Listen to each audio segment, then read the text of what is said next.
Hi, I'm Femi OK, and you're in the stream. Today, one woman's drive to change Ecuador's organ donor rules has sparked a much wider debate on global transplant policies.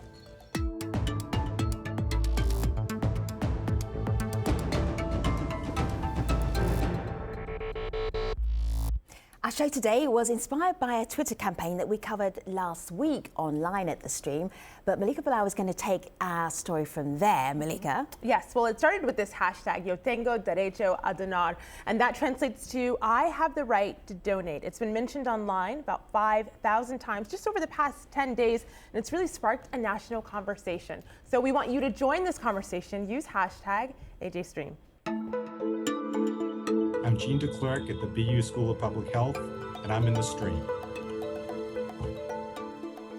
An organ transplant is the gift of life, but what happens when you're not allowed to give? That's a situation that Daniela Peralta is facing in Ecuador, where she can't illegally donate her kidney to her sister-in-law because they're not blood relatives. Now, the case is unprecedented and has caught the attention of Diana Almeida, the executive director of Ecuador's organ transplant agency. The case of Ms. Peralta is isolated and unique. We have not had references of similar cases. It's the first time that we are consulting on the possibility of a donation between in-laws, which the law currently does not incorporate. It will be the judge who decides whether this donation is possible or not. Ecuador adopted a strict organ donor law in 2011 to protect its poor and vulnerable from organ trafficking. Authorities discovered people were travelling to Ecuador from foreign countries to get transplants from living donors. They call it organ tourism, and it's big business, netting more than $500 million a year globally. Ecuador's law has successfully stamped out the business, but some feel it's also clamped down on people's ability to keep their loved ones alive. So joining us to talk about this issue via Skype from Ecuador, Daniela Peralta, who launched the Twitter campaign challenging Ecuador's organ donor laws in a bid to help her sister-in-law. From Guatemala, Dr. Rudolf Garcia Galant is a leading figure in the field of vascular surgery and organ transplantation. From Israel, we have Dr. Jacob Levy. He's president of the Israel Transplantation Society. And then right with us here in the studio, we have Josh Morrison. He's executive director of waitlistZero.org, and he donated his kidney 4 years ago. Was that back in 2011, right, Josh? Okay, so we'll hear more from Josh in just a moment. But let's start with Daniela. This Twitter campaign, it's really taken off. Tell us about your sister-in-law and what you would like to do for her, how everything started off. Thank you very much, Femi, again for having us on the show. The story started like when my sister-in-law was 13 years old. She was detected with nephritis, and like November of the past year, it was confirmed to us that she needed a transplant. Well, I took the decision because I have an 8-year-old niece, which is my entire life. So I never doubted donating. We started doing all this physical tests and health tests, blood tests, and everything, and it resulted that we have the 30% of compatibility. The law is really clear. We're not completely against the law because it protects the trafficking of organs, so it's completely clear. But what we want to do and what we want to achieve is first that we can have our authorization to have our surgery, and then so the law can be modified and include like a second degree of So Daniela, slow down a little bit here. So I've got a picture of you here and your sister on my laptop, your sister-in-law on the laptop. You want to give your kidney to your sister-in-law. She needs a kidney, and you can't because why? In Ecuador? Because we don't have we do not enter in the law.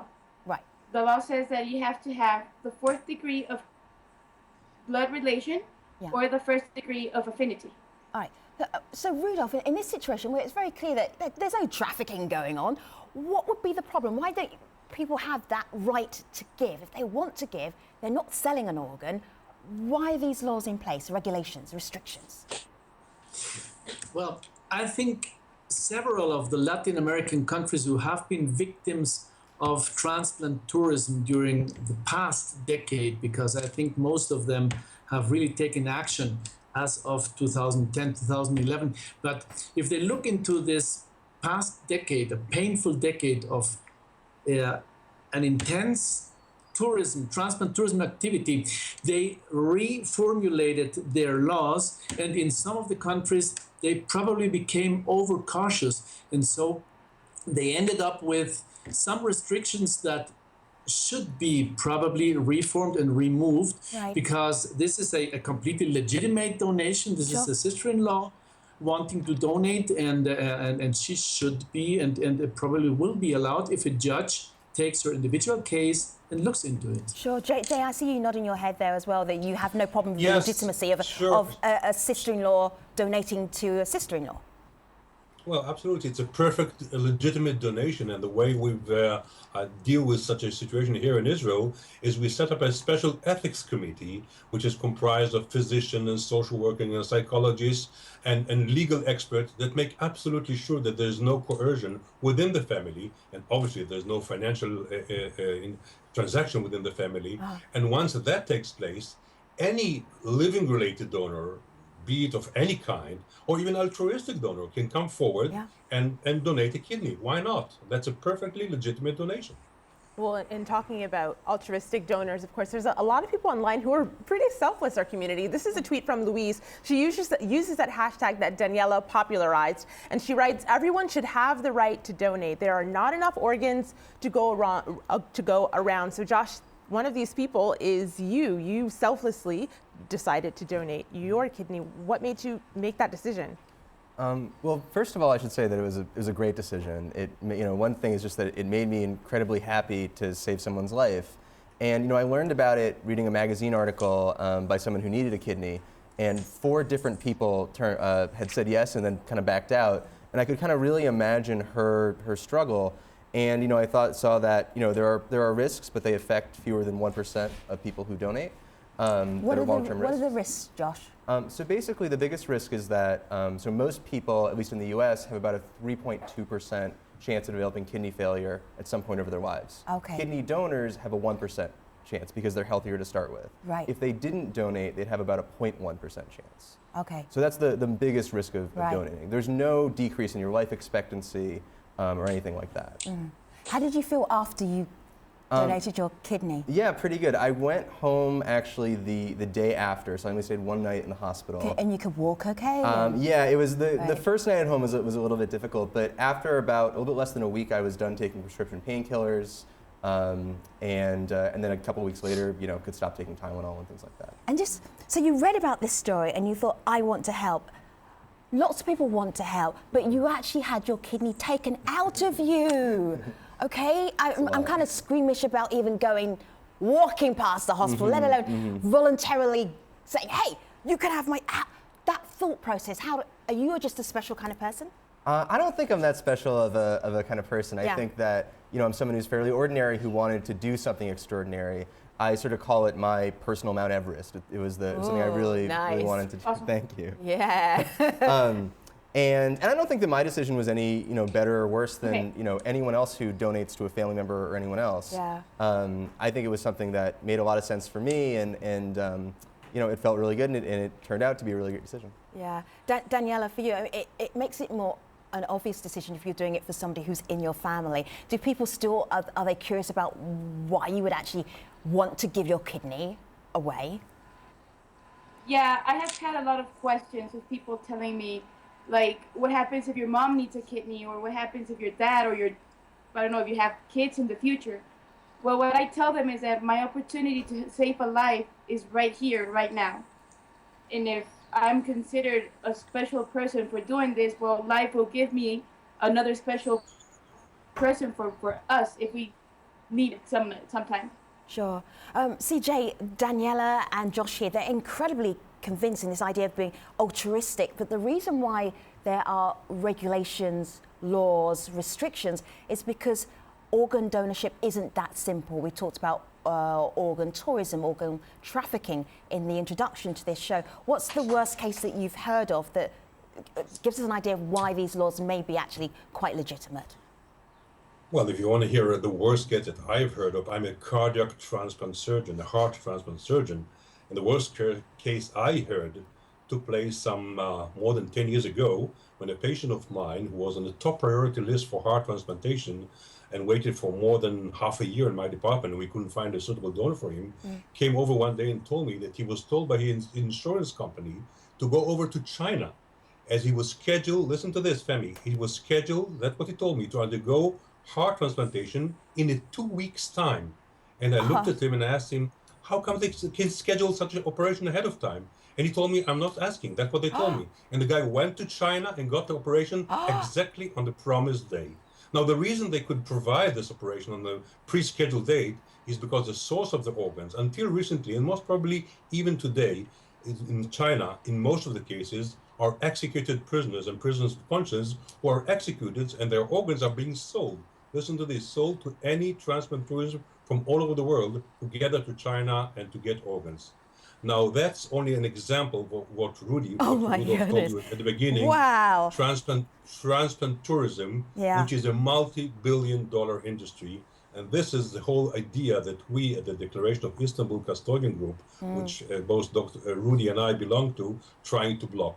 We should block organ transplant tourism. We should block organ trade, and we should strive, every country should strive to be self-sufficient in organ donation, not only from live donors like Daniela here, but mainly from deceased donors, because if you would have gotten all the donors from deceased people, we wouldn't need to resort to live donation. Right. And I hear what you're saying, but Rudolf, I want to bring you in here because I want you to check out this tweet that we're featuring in our app. And this talks about some of those abuses, some of the reasons why this law and these laws were in place. This is Akash who writes, the price of organs creates an incentive for miscreants to lure innocent people into the organ trade. The needy and the vulnerable succumb. So, Rudolf, what did you see in Ecuador? What was happening in Ecuador specifically that led to this? Okay, well, all of the situations where you have organ commercialism, they are all inherently unequal between who sells and who buys. It's always someone who has the resources and who exploits a human being who is in need for money, and this gives this inherently unequal baseline that is no good at all. So what we have seen in the international scenario is brokers from outside bringing in donors from a third country with a buyer from a developed country into a third country where they are going to be transplanted. So this is really international operations with brokerage and with a lot of money in between. And there is always the victim at the end of the story is the one who gives away his kidney for very little money that will not change his life. And this has been proven in India, in Pakistan, in the countries where this is much more, or has been much more common. None of these families or individuals really experiment an economic reward that would change their lives. So here's I have a go ahead, question. Daniel. Yeah, go ahead, Daniel. I'm sorry. I have a question for Dr. Jacob and Dr. Rule. Since we created this hashtag and this community page on Facebook, we have received a lot of people that are suffering the same cases that we are, because they don't have the degree of affinity or the degree of blood relation. They cannot have a surgery and they cannot be heard as we have been heard. What would you recommend about the law in Ecuador, to be modified or to change a little bit? Well, the only way to modify, if I can, Rudolf, there are several ways. There are several ways that can be tried to incentivize people to donate, both from living donors and from deceased donors. For example, I'll let you know what we've done according to the Israel transplant law. We have incentivized deceased organ donation by prioritizing candidates in organ transplantation who have been registered as organ donors for at least 3 years prior to that. Following this law, which has already been enacted 3 years ago, there has been a tremendous increase in deceased organ donation in Israel just because of that law. Another way to incentivize or to withdraw disincentives to live donation, like in your case, was to remove financial disincentives from live donors. For example, we in Israel, again, by law, reimburse any living donor for 40 days of work loss. We reimburse him for life insurance and for work loss disimpairment. We give him transportation to and back to the hospital for the entire follow-up period, psychological consult, to remove any financial disincentives, just so, and listen to this, and this is a very important principle, that the living organ donation should be a financial neutral act. The donor should never gain money financially from his organ donation, but it should be a financially neutral, because right now many living donors suffer financially, and that's one of the reasons that we don't see too many living donors. All right, let me just bring back our living donor who's here, right here in the studio. Josh, I know you were trying to get into the conversation a little earlier. What did you want to add?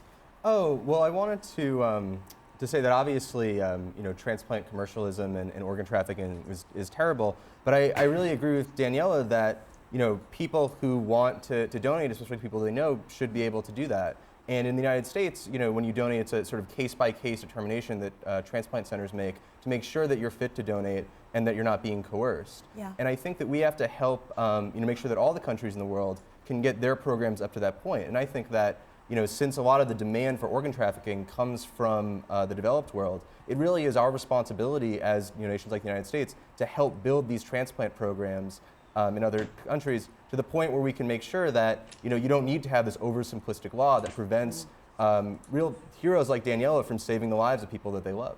Sure. Malika? Yeah, Jay, go ahead, Daniela. Thank you. Josh, first of all, I admire you. You have no idea how much. It's amazing to find out there's people like you outside. And what I wanted to say to the other doctors is that, unfortunately, for example, here in my country, when you go to have your ID card, you are asked if you want to be a donor when you die.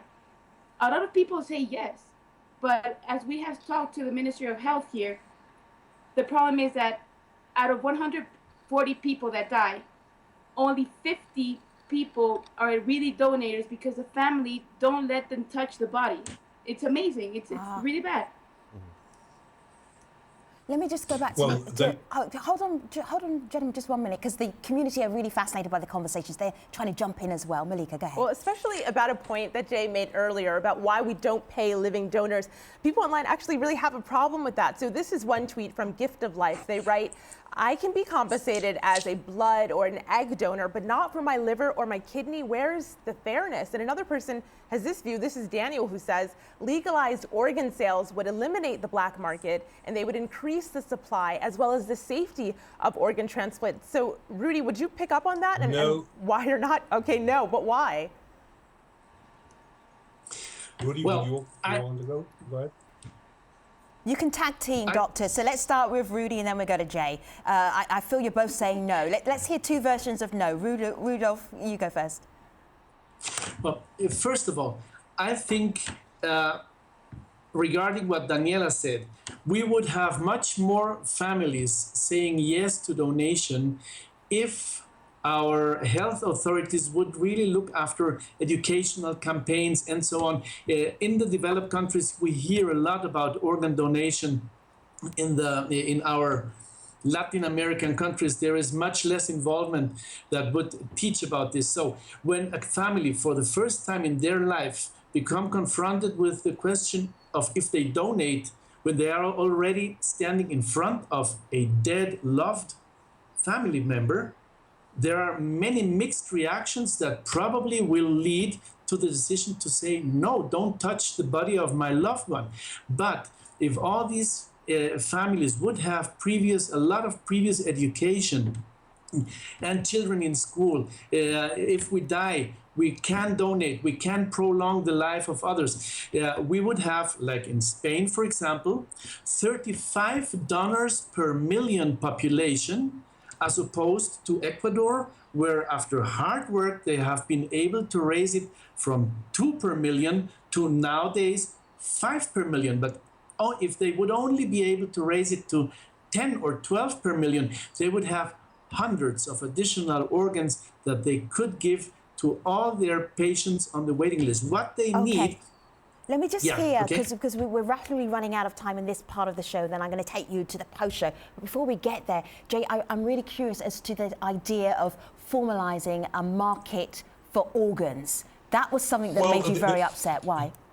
Absolutely, Femi. The only example nowadays in the world of a country that has formally legalized organ donation and putting price tag on organs is Iran. And Iran is exactly the example why that should not be done. Because side by side to the legal market that's being run by the government, there's a black market in Iran, because people, once they know that you can pay for an organ, then they try to add the price in order to get better organs, to jump ahead of the list. So that's exactly the reason why that should not be done. Right. Not to mention, like Rudy said before, the economic status of those who sell their kidney is not better off once they sell the kidney, and they're physically and medically they're in a worse condition. So definitely the way to go is not putting a price tag on organs, but as Rudy said, increasing deceased organ donation as well as formal living organ donation within the family by campaigning, and once again campaigning. Sure. We in Israel, as Rudy gave the example, managed to increase the number of organ donation from 6-7 to now 12 donors per million. But- That's a tremendous increase. Sure. Dr. Jacob, I have a question for you. Daniela, I'm going to ask you to hold on to that question. Do not forget the question, all right? Otherwise, people will be upset in the post-show.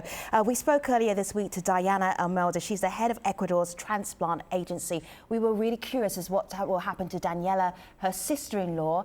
This is what she told us. Have a listen to this.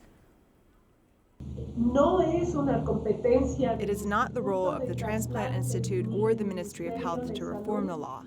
In this particular case, we have found the possibility of resolving the case based on the rights of the family, the donor, and the recipient. I'm reading in between the lines there, Daniela. I have a feeling that there may be some resolution to your case. We'll find out in the post-show at stream.aljazeera.com. But before we do that, here's Malika with some of the other stories that we're following right here on the street.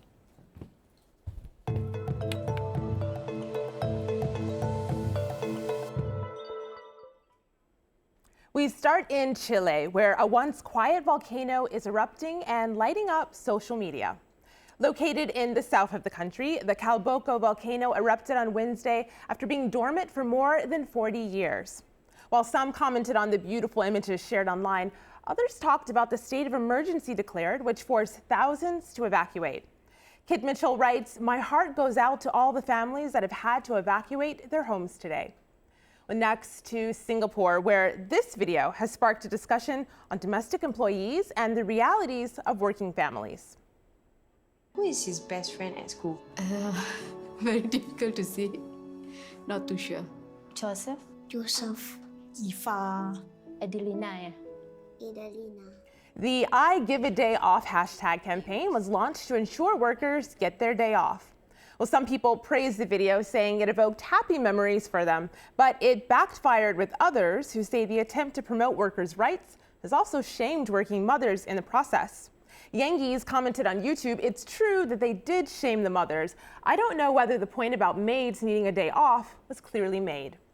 Well, finally to Vietnam, where 40 years after the war, some citizens are saying they've had enough. Fed up with communist rule, some are using hashtag 40 years too many to call for change. Well, our thanks to community members Du, Mai, and Don for pitching this story. Want to see your story here? Tweet hashtag AJStream. We may feature it in our future coverage. Femi? Thanks very much. Josh, one more question for you. You met the person you gave your kidney to. What did they say to you? He was pretty thankful. He was pretty happy. I think the biggest thing for me, he never asked anyone to be a living donor for him. Right. Because he didn't want to be a burden. What's the most memorable thing he said to you? This is how we're going to end this part of the program. Make it good.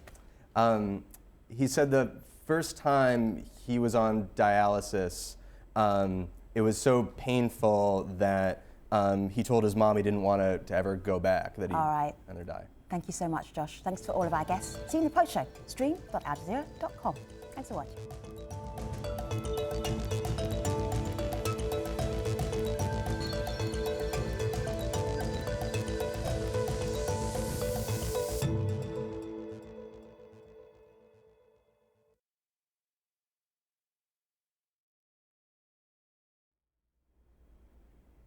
So I was asking Josh to tell us about that moment where he met the recipient of his kidney. It must have been so weird seeing somebody who's got your kidney inside. Were you thinking that? I wasn't thinking about the kidney part. I mean, it was very emotional. Yeah. And who was crying? I think we all were. It was, you know, there were some people who worked at the transplant center, but then it was me and him, JD, and his mom. We're all there. Who's JD? JD's the recipient. The recipient. Okay, right. Yeah. And you were telling the story. You were telling us basically that how he said thank you to you. Yeah. And he was just so appreciative, and we've become friends since the donation. He used to be like a sports promoter, and so he's got me really great Celtics tickets. So that okay, I think that's the least you can do. Yeah, here are some Celtic tickets. Here is my kidney. But even something small, being able to give something small back like that, I think really mattered to him because that's the problem with it being purely altruistic. I think it's really more something we should think about as public service. Right. Because when it's just purely altruistic, you know, people feel like they can't, you know, they can never repay that gift, and so they never even ask in the first place. Right. Let's go back to Daniela and test her abilities to memorize her last question she had. Daniela, you're like, I've got a question. I'm like, don't forget the question. Daniela, the question was what? I remember. Yes. That goes to both doctors that are helping us here. In this case, if we don't have the authorization of the judge from a court, right, my sister-in-law has to go to position 444 on the waiting list. And that's like around of what the people here have told us. They're on the waiting list for 9 years. And you know that when a person is in dialysis for a long time, the possibility of rejecting the organ is higher. How can we do something? Tell me. So Rudolph, you start, and then Jay pick up again. Okay, Daniela, on the first side, 8 years. That's sadly the average waiting time in the United States for an organ because of their own long waiting lists. I think what happened here is that this over-restrictive law, due to their previous history, led them to let out big opportunities like this Good Samaritan, like Josh, who donates to a waiting list, or the paired donation between couples and initiating chains. And I believe they will decide positively on your case. And we all wish for that. We authentically wish for that. And then I think what you will have induced is that they will reconsider and probably open very carefully through selected filters, that your case becomes the first of many legitimate cases where living donation can take place. And so that's my answer for you. Now I have a very short question for Josh. Just one question for Josh. Josh, would you have let yourself induce to donate if someone would have offered payment for it? If you would have read an advertisement where it says the government gives you this much amount of money if you donate to the waiting list, would that have been a more powerful motivation than your beautiful testimony of life and hope that you gave by donating just for the purpose of helping someone in need?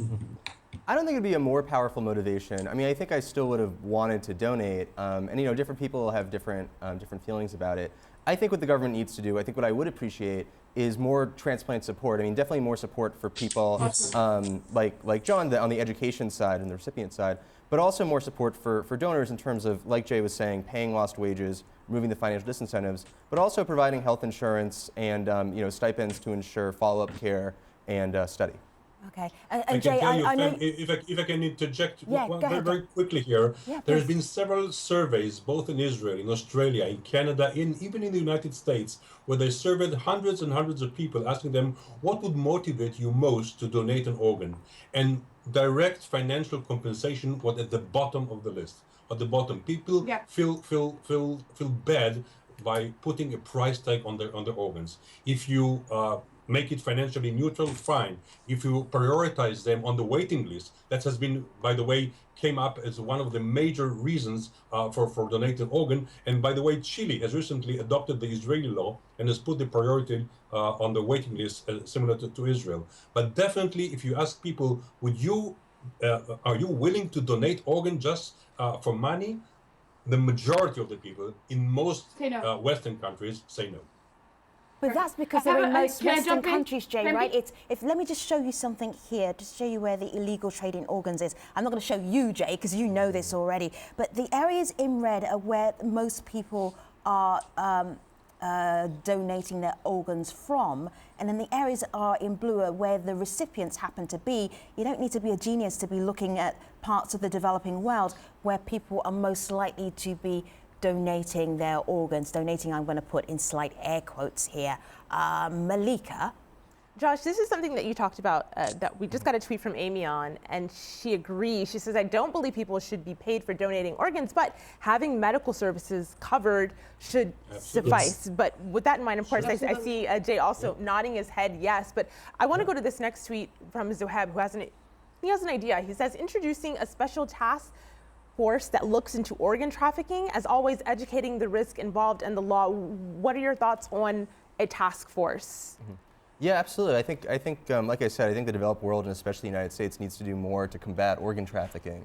In part because it is, created by the demand of the United States, and I think that, there's two sides to that. One is that helping countries in the developing world to stop organ trafficking, and the other is reducing demand in the United States by embracing policies like what Jay got to pass in Israel to help increase organ donation, both living and deceased. So and there is already, Femi, a task force in the world, and Yeah. that's exactly what we've been talking about. The organization that both Rudy and I belong to, it's called the Declaration of Istanbul Custodian Group. The Declaration of Istanbul was made in 2008 in Istanbul, where representative of more than 100 countries all over the world joined the Convention Against Organ Trafficking, and the DICG, the Declaration of Istanbul Custodian Group, is currently the international website of this group, is actually the watchdog, the international watchdog that's looking around, hotspots around the world where organ trade and organ trafficking is take place. One last thing, the convention, the Council of Europe has recently, actually last month, has signed a convention. It's called the Santiago de Compostela Convention, which is very similar to the Declaration of Istanbul, and it calls for all the countries in the world to sign this European Convention against joining forces together of the medical personnel on one side and the legal personnel, be it police, the Interpol, or the district attorneys, to block all cases of organ trafficking. See, Rudy and Jay, it's becoming obvious to me now. You're activists in this field. Where's the activism come from? Well, this activism obviously comes from, in my specific case, I come from a Latin American country that is a potential candidate for organ tourism. If it is not, actually, it's because the health system is not developed enough. But we have these countries like Brazil, Colombia, Ecuador, where you have more availability and the possibility, and the brokers, they immediately look them up and go there for organ traffic. So the mission of the Declaration of Istanbul is, on one side, look at these hotspots, but on the other side, work together with the ministries and the health authorities to develop policies that have proven in other countries that they can ethically increase the donor pool, both from the living and from the cadaveric donation. So that's what it's about. And Jay, your activism comes from where? Well, I told you at the beginning the China story, that's what motivated me to start with. Yeah. And this has been only one case out of hundreds of Israelis who used to go to China. Now, exactly like Rudolf said, I've been working with our members of parliaments, and I've managed to change the Israeli transplant law, whereby until 2008, all these illegal transplant of Israelis who were transplant tourists going over to China, to the Philippines, were fully reimbursed by their insurance company. By the organ transplant law, we've completely blocked this insurance reimbursement. And since 2008, not a single Israeli patient went over to China and to the Philippines to get an organ. This is how physicians working together with the parliaments and with politicians and with the police can block this phenomenon. Wow. All right, let's go back to where we started and end where we started. And that was with Daniela, this incredible Twitter campaign that you launched. You met, let me just make sure I've got this right, with the Minister of Health for Ecuador. Is that correct? Yeah. How is that possible? Daniela, that is amazing. But what happened? What came out of that meeting? Yeah, we started the campaign on Monday last week, and then on Wednesday we had a meeting already with the Minister of Health. Wow. And it was amazing. Well, they told us to go to this court and ask for a constitutional protection to get the authorization from the judge exactly. But so they told you to take legal action against the current law, or petition against the current law. That's what they recommended to you. Okay. Exactly, and that's when we came out with the idea that other people need this too. And what I'm really happy to hear is from Jacob and Rudolph and Josh, that they are like backing me up with that the law has to be a little modified, not completely open, so other people can have the same chance as we have. How's your sister-in-law doing? She's receiving dialysis 3 days a week. Right. She's a little weak, but she has her strength from her daughter. Right, lovely. Who's Daniela, I've no doubt that you'll be able to donate your kidney. I have absolutely no doubt that eventually you'll be able to do that. Thank you very much. And this is not only for me. This is for everybody, and we need to promote this, and we need to promote what Josh has done. And this is for everybody, like around the world. I'm sure we are not the only ones. Absolutely. The only thing that I would say, Daniela, is don't blame the system. The system that you're living in right now is a reaction to a previous history. That's true. And if you are really able to modify this and open this little window that allows legal and ethical an act of love but because she is a loved one. She is not blood related to you, but she is a loved one of you. She could be your best friend. She could be with something else. Emotionally related. Yes, she is emotionally strongly related. I'm not against the law completely. I'm not against the government. What we have said to all the media is that our campaign is not against the government at all. We have had lots of help from the government, but we really think that if a law avoids you to save a life, this law has to be reviewed. Josh, any advice you want to give to Daniela? Because the doctors are so convinced she's going to be able to donate her kidney. Any advice from somebody who's already done that? Not really in particular. It sounds like you have the right idea. Just keep fighting to be able to donate to your sister your sister-in-law, and hopefully sooner rather than later you'll be able to do it. Very nice. Best of luck. Yeah, I will. Thank you very much. All right. And Josh, I have something to tell you. Yeah, go on. If there's anything like that we can do to have the same organization that you have here in Ecuador, you are a great example for us in the selfish society that we live. If we can do something to have your organization here, please count with us. All right. And Josh's organization, he's the executive director of waitlist0.org. So if you go to www.waitlist0.org, you will find out all about Josh's work and the people he's inspiring. Malika?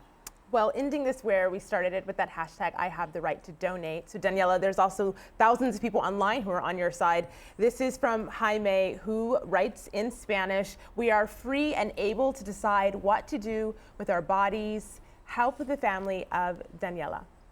Beautiful. Beautiful translated there as well, because your Spanish sounded spookily like English. All right. Yeah, that was perfect. Thank you. Muchas gracias, everybody. So, Dr. Jacob Levy, Dr. Rudolph Garcia Galant, Daniela Peralta, Josh Morrison, it has been a real pleasure having this conversation with you.